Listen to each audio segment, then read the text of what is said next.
Bienvenue sur Clapetimo, le podcast qui vous fait découvrir l'origine des mots. Une initiative recommandée par le concours francophone Les mots en or avec le soutien de la Fondation Voltaire.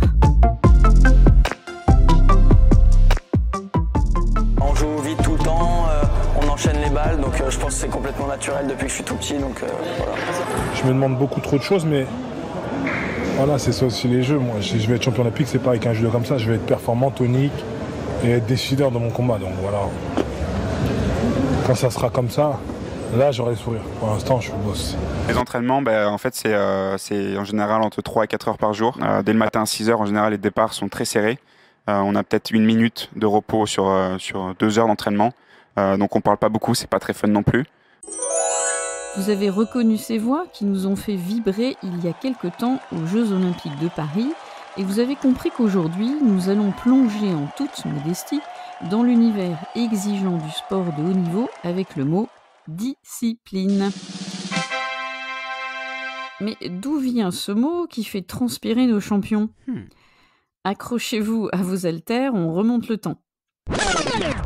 Le mot discipline remonte au XIIe siècle, mais attention, à l'époque, il avait un sens bien moins sympathique qu'aujourd'hui, et encore, et vous allez être bien étonnés.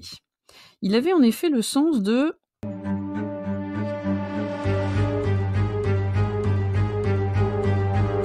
massacre, punition.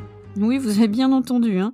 La discipline désignait alors une flagellation imposée par la règle comme pénitence ou mortification dans certaines communautés religieuses et, par métonymie, la discipline désignait le fouet de cordelettes ou de petites chaînes. Ainsi avait-on l'expression « donner » ou « se donner la discipline ». Alors, avant ce sens médiéval qui vous fait frémir, j'en suis sûre, il faut savoir que notre mot « discipline » est emprunté du latin « disciplina » qui vient lui-même de « discipulus » signifiant « élève » ou « apprenti ». Pas de quoi frémir ici, on est d'accord. Et par conséquent, à l'origine, « disciplina » évoquait l'enseignement, la science et l'éducation.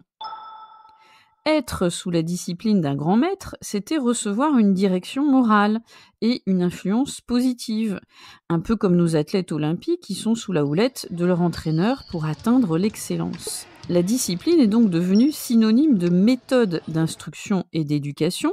La discipline, c'est bien enseigner, éduquer au sens étymologique, educere, conduire vers, tirer hors de, bref, en un mot, educere, cela veut dire élever. Mais élever vers quoi ? Eh bien, le succès. Dans le monde du sport, la discipline est plus que jamais de mise. Du 100 mètres à la natation, chaque athlète a sa propre recette secrète, avec une pincée de sueur, une dose de persévérance et beaucoup de discipline pour atteindre le succès. D'ailleurs, Échille, le dramaturge grec antique, ne disait-il pas « La discipline est mère du succès ».